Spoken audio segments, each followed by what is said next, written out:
শুভ সকাল বন্ধুরা। আজ ৩ জুলাই শুক্রবার। আজকের সকালের বরাক তথা সমগ্র আসামের গুরুত্বপূর্ণ খবরগুলি হলো: প্যান কার্ড অথবা ভোটার আইডি কার্ড নাগরিকত্বের প্রমাণ হতে পারে না, এমনই পর্যবেক্ষণ গৌহাটি হাইকোর্টের। প্যান কার্ড অথবা ভোটার কার্ডকে নাগরিকত্বের প্রমাণ হিসাবে গ্রহণ করা যোগ্য নয় বলে জানিয়েছে হাইকোর্ট। নাগরিকত্বের প্রমাণপত্র নিয়ে গৌহাটি উচ্চ ন্যায়ালয়ের গুরুত্বপূর্ণ রায়দান। নাগরিকত্ব প্রমাণের জন্য সঠিক বংশবৃক্ষের তথ্য প্রমাণ আবশ্যিক। কম্পিউটারে প্রিন্ট করা এনআরসির স্লিপও নাগরিকত্বের প্রমাণ হতে পারে না। নাগরিকত্বের প্রমাণের জন্য সঠিক বংশবৃক্ষের তথ্য প্রমাণ প্রয়োজন। বংশবৃক্ষ বিচ্ছিন্ন হলে তারও সঠিক তথ্য প্রমাণ প্রয়োজন। গত ২৪ ঘন্টায় আরও ভয়ঙ্কর আকার নিয়েছে অসমের বন্যা। বুধবার এবং বৃহস্পতিবার পরিস্থিতির কোনো উন্নতি হয়নি। ক্ষতিগ্রস্ত রাজ্যের ৬ জেলায় প্রায় ৪৬,০০০ বাসিন্দা। সবচেয়ে বেশি ক্ষয়ক্ষতি হয়েছে ধেমাজি জেলায়। অসম রাজ্য বিপর্যয় মোকাবিলা দপ্তরের তরফে জানানো হয়েছে, ধেমাজির সিসিবর গাঁওতে একটি মহিলার মৃত্যু হয়েছে। একটানা বৃষ্টির জেরে বিপদসীমার উপর দিয়ে বইছে ব্রহ্মপুত্র নদের জল। এর জেরে রাজ্যে ৩,৮০৯ হেক্টরেরও বেশি জমি প্লাবিত। ৮৮,০০০-এর বেশি বন্যপ্রাণী এই বন্যা পরিস্থিতির শিকার। রাজ্য জুড়ে গরু জবাইয়ের উপর সম্পূর্ণ নিষেধাজ্ঞা জারির নির্দেশকে চ্যালেঞ্জ জানিয়ে সুপ্রিম কোর্টের দ্বারস্থ হল তামিলনাড়ু সরকার। মাদ্রাজ হাইকোর্টের সম্প্রতি একটি রায়ের বিরুদ্ধে এই আবেদন দাখিল করা হয়েছে। গত মে মাসে মাদ্রাজ হাইকোর্ট একটি নির্দেশিকা জারি করে ১৯৭৬ সালের সরকারি আদেশ কার্যকর করার কথা জানায়। আদালতের মধ্যে দুধ উৎপাদনকারী বৃদ্ধি, গবাদি পশুর সংরক্ষণ এবং গ্রামীণ অর্থনীতিকে শক্তিশালী করার স্বার্থে রাজ্যে গরু জবাই সম্পূর্ণভাবে বন্ধ করা প্রয়োজন। সেই নির্দেশের ভিত্তিতে অবিলম্বে নিষেধাজ্ঞা কার্যকর করার নির্দেশ দেওয়া হয়েছিল। এই মামলার সূত্রপাত হয় কোয়েম্বাটুরের বাসিন্দা কে সূর্যপ্রশান্তের দায়ের করা একটি জনস্বার্থ মামলাকে কেন্দ্র করে। তিনি আদালতের কাছে আবেদন জানান, প্রকাশ্যে গরু জবাই বন্ধ করতে প্রয়োজনীয় ব্যবস্থা গ্রহণ করা হোক। মামলার শুনানিতে বিচারপতি জি.আর. স্বামীনাথন এবং বিচারপতি বি. লক্ষ্মীনারায়ণের বেঞ্চ রাজ্যের মুখ্য সচিব এবং এডিজিকে দ্রুত নির্দেশ কার্যকর করার জন্য পদক্ষেপ নেওয়ার নির্দেশ দেয়। সুপ্রিম কোর্টে সরকারের আবেদনে বলা হয়েছে, তামিলনাড়ু প্রাণী সংরক্ষণ আইন ১৯৫৮ অনুযায়ী এতদিন নির্দিষ্ট শর্ত সাপেক্ষে গবাদি পশু জবাইয়ের অনুমতি ছিল। সেই আইনে কেবলমাত্র ১০ বছরের বেশি বয়সী, কৃষি কাজ অথবা প্রজননের ক্ষেত্রে স্থায়ীভাবে অক্ষম এবং গুরুতর অসুস্থ পশুদের অনুমোদিত কসাইখানায় জবাই করার সুযোগ রাখা হয়েছিল। ফোন নাম্বার গোপন করেই এবার দিব্যি চ্যাট করা যাবে হোয়াটসঅ্যাপে। নতুন নিয়ম চালু করতে চলেছে মেটা, কিন্তু এই নিয়মটি নিয়ে এবার বিশদে চিন্তাভাবনা শুরু করতে চলেছে কেন্দ্র। সূত্রের খবর, নতুন নিয়মকে হাতিয়ার করে অনলাইনে জালিয়াতি বাড়তে পারে।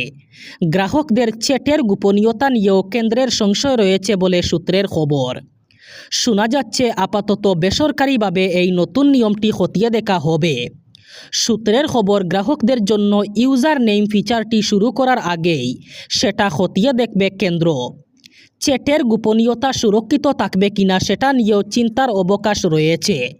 ফোন নম্বর আড়ালে রেখে সাইবার অপরাধীরা আরও বেশি করে প্রতারণার জাল বিছাতে পারে, সেই সম্ভাবনা প্রবল। সেটা আটকাতে হোয়াটসঅ্যাপে যথাযথ ব্যবস্থা রাখা হবে কিনা সেই বিষয়ে খতিয়ে দেখবেন আধিকারিকরা। রাজনৈতিক অঙ্গন থেকে সুপ্রিম কোর্ট। নাগরিকত্ব নিয়ে বিতর্ক দেশ জুড়ে। বিজেপি রাজনৈতিক দলগুলির প্রশ্ন, ১২ বছর ধরে ক্ষমতায় রয়েছে মোদী সরকার। যদি তারা মনে করে আধার, ভোটার, পাসপোর্ট, পেন কোনোটাই ভারতীয় নাগরিক হওয়ার প্রমাণপত্র নয়, তাহলে কেন এতদিনেও একটি নাগরিকত্ব কার্ড কেন করা গেল না? এই লাগাতার চাপানো উত্তরের মধ্যেই এবার শোনা যাচ্ছে, কেন্দ্রীয় সরকার একটি নাগরিকত্ব কার্ড আনার পরিকল্পনা করেছে। যদিও এই উদ্যোগ নতুন নয়, আগেও এই নিয়ে একাধিকবার জল্পনা হয়েছে। তবে এবার শোনা যাচ্ছে অস্বস্তি কাটাতে নাগরিকত্ব কার্ডের উদ্যোগ নেওয়া হচ্ছে। সংসদে আসতে পারে বিল। আগামী বছরের বাজেটে ন্যাশনাল সিটিজেনশিপ কার্ডের জন্য বরাদ্দ করার প্রস্তাবও এসেছে। সরকারি সূত্রের খবর, যেহেতু এতদিন সেন্সাস হয়নি এবং প্রকৃত জনসংখ্যার পরিসংখ্যান আসেনি, তাই সিটিজেনশিপ কার্ড করা যাচ্ছিল না। 2027 সালের ফেব্রুয়ারি মাসে শুরু হবে সেন্সাস। মার্চ মাসের মধ্যে কাজ শেষ হয়ে যাবে। 2028 সালে পূর্ণাঙ্গ সেন্সাস রিপোর্ট আসবে। তারপরেই ন্যাশনাল সিটিজেনশিপ কার্ডের কাজ শুরু হবে। 2029 সালের লোকসভা ভোটের আগেই নাগরিকত্ব কার্ড পাবেন নাগরিকরা, এমনই সম্ভাবনা। 20 জুলাইয়ের আগেই প্রকাশ করা হবে মেডিকেলের প্রবেশিকা নিট ইউজি পরীক্ষার রেজাল্ট। প্রথমবার প্রশ্নপত্র ফাঁসের পর 21 জুন নতুন করে নেওয়া হয়েছে পরীক্ষা। তাতে প্রশ্ন ফাঁসের অভিযোগ নেই।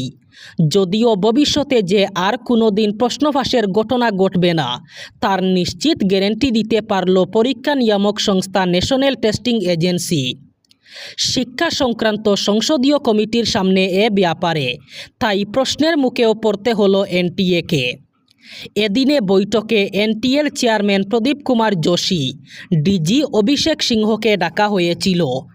বিশেষ আমন্ত্রণে এসেছিলেন ইসরোর প্রাক্তন চেয়ারম্যান তথা এনটিএর সংস্কার সংক্রান্ত বিশেষ কমিটির সভাপতি ডক্টর কে রাধাকৃষ্ণন। বিশেষ সূত্রে জানা গেছে, কংগ্রেসের রাজ্যসভার সাংসদ মুকুল ওয়াসিনকে সভাপতিত্বে এদিন কমিটির বৈঠকে এনটিএর প্রশ্ন ফাঁস ইস্যুতে সরব হন বিজেপির রবিশঙ্কর প্রসাদ, সমাজবাদী পার্টির জিয়াউর রহমান। গত 21 জুনের পরীক্ষা গ্রহণ ভালো হওয়ায় এনটিএকে সকলেই সাধুবাদ দিলেও কী করে প্রশ্ন ফাঁস হয়েছিল, কেমন হয়েছিল তা নিয়ে প্রশ্ন তুলেন সাংসদরা।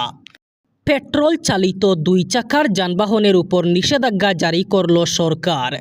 2028 থেকে পেট্রোল চালিত কোনো 2 চাকার যানবাহনের রেজিস্ট্রেশন করা হবে না।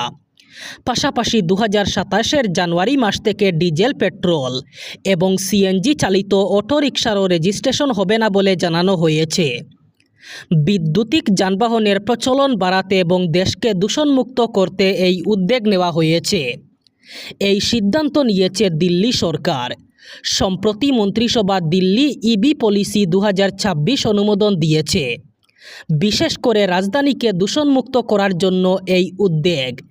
সেক্ষেত্রে নতুন নিয়মের আওতায় সরকার কোনো রকম নতুন পেট্রোল চালিত 2 চাকার যানবাহন রেজিস্ট্রেশন করবে না। এমনকি বৈদ্যুতিক যানবাহনে আম জনতাকে উৎসাহিত করার জন্য প্রায় 7,000 কোটি টাকার একটি বড় বাজেট বরাদ্দ করা হয়েছে। ধীরে ধীরে দিল্লিতে পেট্রোল এবং ডিজেল চালিত যানবাহনের সংখ্যা কমিয়ে আনতে চাইছে সরকার।